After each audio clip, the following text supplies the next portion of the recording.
So, we've literally just gone into lockdown. How are you finding your lockdown birthday? It's alright, actually.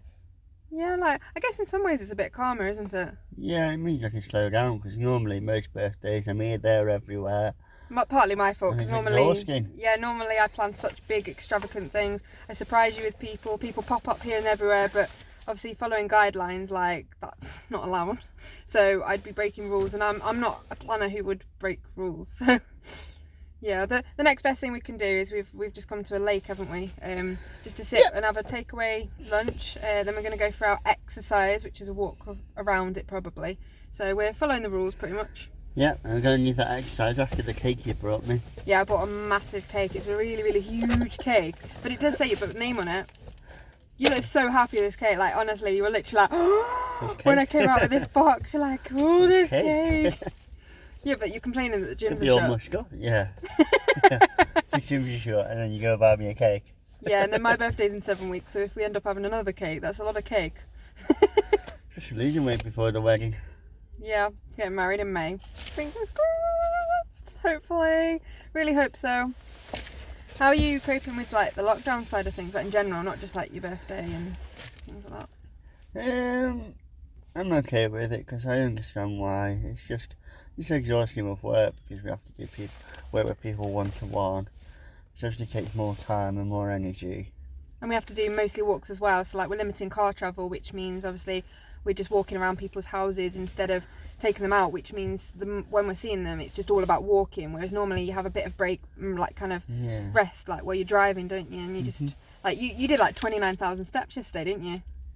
Yeah, I can't remember what I finished on. Yeah, and then like back in the previous lockdown in March, like the first one, I was doing like 32,000 steps a day just from doing like walks with like 5 people in a day. So it's like sort of thing. But it is really good. Like I'm really glad like I can keep up what we do because I absolutely love it. I think in terms of me in the lockdown, like I think there we go. We've got the results. We've got 29,000. Where's the camera? I'll probably moved it backwards. 29,385. Wow. That's a lot of steps. But yeah, in terms of me and coping with lockdown, I think it's just trying to find those like strategies that I help other people with. So I think for me, it's just trying to focus on what you can control. And yes, there's not much we can control, but there are a few things. Like today, we could control where we go for our walk a little bit. Obviously, it has to be local. We can't be miles and miles away, but I have that control. I have control of what I eat in the day, where I go. I have control over, obviously we're self-employed, so we have the control of who we see and what we do a little bit. I know these are really small things, but you've kind of got to treasure and enjoy those small moments, really. Make the most of everything, really.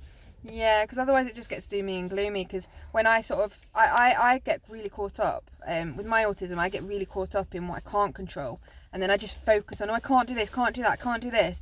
But then when we have conversations, often you bring me back down, and you're sort of like, no, well, we can control this. So, sort of, I guess that's why we're quite a good team, isn't it? Sounds funny saying I'll bring you down. Good job, I know what you mean. Yeah, you know what I mean. But yeah, you know what I mean though. Like it is a weird one. Like, what other coping strategies would you advise for dealing with it? I think trying to find a positive in every day, that's an important one. Like, even if it's just something small, like, oh, I got up today, or like, for instance, on a day off at the minute, because there's nothing to do, I sort of end up chilling in bed, staying in bed most of the day, and then like, it's like I've wasted my day. So a positive might be for me, I just went downstairs, like on a day off sort of thing, because obviously at the minute there's so much for me to process that when I have a day off, I tend to just spend most of it in bed, if I'm not doing uni work. And that's just because there's so much energy consumed in like trying to work out what's going on in the world. So I sort of try and just focus on those small accomplishments on those days where I'm just like, ugh, kind of thing. So it's just trying to focus on those positives and focus on the fact we have got communication methods. Like, we can control things on who we talk to, how we talk to them. Like, we've got video calls, and obviously we use that a little bit, and we're hoping to use that a bit more, aren't we, with our work. So it's just trying to focus on those key things you can control, which can get difficult. And when you're obviously feeling really negative, it's hard to. But another thing I'd say that helps is I have this strategy that I share with a lot of young people, and it's a filing cabinet and rubbish bin. And the way that concept works is basically, if you're stressed about something, you consider, does it go in the rubbish bin and you throw away the comment because it doesn't matter, or is it something that's worth thinking about and it just but now's not the time. So an example for me would be, say I'm thinking about my dad, because my dad passed away around the 21st September in 2012. Obviously that's not going to go in the rubbish bin, because I'm never going to forget anything like that. So what I do is I think, oh, I'm busy now's not the time to think about it. I'll just put it in the filing cabinet. That goes away for now. And then when I'm ready, open that filing cabinet, pop it out, and think about it at the right time and right place, because it is really important to acknowledge things like that. And then the rubbish bin, it might be, I don't know, I'm worried that I've annoyed someone when it turns out I haven't, or I've just misinterpreted something, or I'm struggling socially with something, or didn't understand a message someone sent to me. I might go, oh, hang on a minute, I'm not sure what it said. Is there anyone I can ask? How can I get my head around what this means? You're quite good at helping me with that, aren't you? You sort of often will explain a message if I don't get it. Obviously a lot of communication at the minute, social communication, is online, it's written down, so I quite struggle often, don't I? Yeah. With trying to understand what people mean. But yeah, you're very good at explaining things. So once I've got my head around it, I might have used a bit of unnecessary energy on worrying about it, but then I just go, oh, I can go in the rubbish bin now. I've worked out what it means and I can move on from it now. You don't need to hold on to it. So then that filing cabinet and rubbish bin, that's a really good approach to dealing with anything that overwhelms you. The other one is acknowledge and distract. I'd say that's really important at the minute. It's really important to acknowledge how you're feeling. If you're feeling really down about stuff, it's really important to take that time to think, okay, I'm feeling down, it's uncomfortable and I don't like it, I'm not gonna like it, but that's okay. Like, I'm processing things, that's okay. I'm struggling to take things in, that's okay. And then you distract yourself within reason. So you just find something that regulates your mood. For me, that might be chilling out or researching autism, or watching a film with you, or just that distraction. And then I also, in the back of my mind, I might think, you've got knowledge, distract, but sometimes you might need to deal with what you're worried about too. Sometimes it might just be a worry, or sometimes it needs dealing with. So you think about, is there any action points I can do? If I can't do them now, just distract myself till I can. Because not everything that worries you can be dealt with there and then. I think that's a bad flaw of me. When something worries me, I feel like I want to deal with it straight away, which can annoy you sometimes, can't it? Yeah, depending on what it is. Some things have to be dealt with there and then. Yeah, it does You depend. just have to try and work out what needs to be dealt with there and then, what doesn't. Yeah, like filter the information. And information filtering is another one. You could do a whole vlog and video on that alone, really, couldn't you? Filtering information.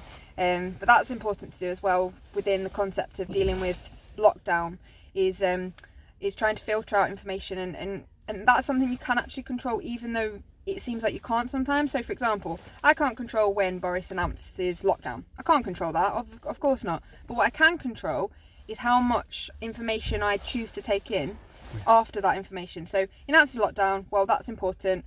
I need to know the key points, and then once I've got that, I kind of like, because on the first lockdown I sort of absorbed myself so much in the news that it was too overloading. It was like constantly stressful, seeing in daily figures, which obviously we're not ignorant. We do feel for the people going through, like, personally affected by COVID, don't we? Yep. Like, we really, really do feel for people. So we're not ignorant at all. But when you constantly see those daily figures of deaths or hospital admissions, it just gets so draining. Like, even for you. You know what I mean? Like, just too much information. So information filtering is important. So I try to pay attention to those key announcements, and then I try to switch off for a bit. And like in the first lockdown, one of my strategies was just to look at the news once a day, and I'd pick a time that wasn't too late in the evening where it just would take over my mind, but it wasn't too early in the day that it ruined my day. Sort of, I think it was like 5 o'clock. I just sort of thought, right, I'll look at it then, and then I can process what's been said in plenty of time before bedtime.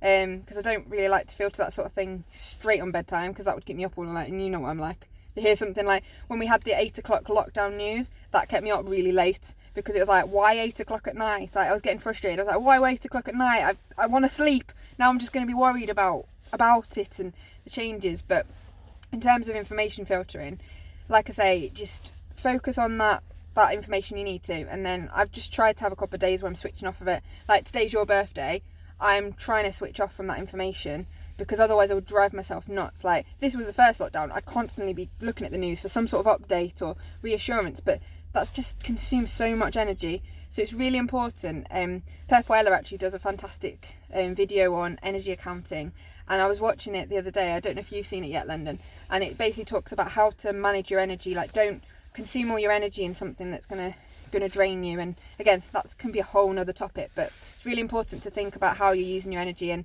I think for me, using energy on the news is a waste of energy when I've got uni work to do. I've got obviously our job to do as well, and then I've got, obviously I should factor in that chill out time as well. So it is an important one. And I think the probably one to finish on would be just personal care and making sure you're looking after yourself, really. Would you agree with that? Just taking that time to do things to regulate your mood, do things you enjoy, and just find those things to relax you and distract you. It's really important. Like when we're all cooped up, it's like even if you're sort of stressed and really wound up, try changing your scene or environment. That's something that's worked really well for me. Like you could get really wound up, like say on my days where I'm like that, and I'm just in my bedroom most of the day. If I've got wound up, well, I'm going to stay wound up because I've got the same four walls around me constantly. And I know, unfortunately, most of us, we have to stay at home at the minute, but even if you just walk downstairs, go to a different room, and just have that headspace away from that environment, and often you'll cheer up. Even, obviously, we're allowed to go for exercise, so you can go out for a walk, come back, and your mood usually improves. And I'm such a hypocrite, aren't I, Linden? Yeah. Say all this advice, but I need to remember to do it myself. I get there though. I am quite good when I'm someone who's quite self-aware of like things I struggle with. So if anyone ever has any questions, I'm more than happy to talk about stuff. I talk often with young people about things that I find difficult, and it's quite nice to talk and share because it sort of helps me in a way. It helps me realise like my sort of struggles, but also my strengths as well. And obviously from finding out my autism diagnosis, I've almost got a better understanding of myself, and over time I'm actually getting better, aren't I? Just this COVID situation is. But yeah, happy lockdown birthday to Linden. Wow. Is it not even registered with you yet? What? Lockdown birthday.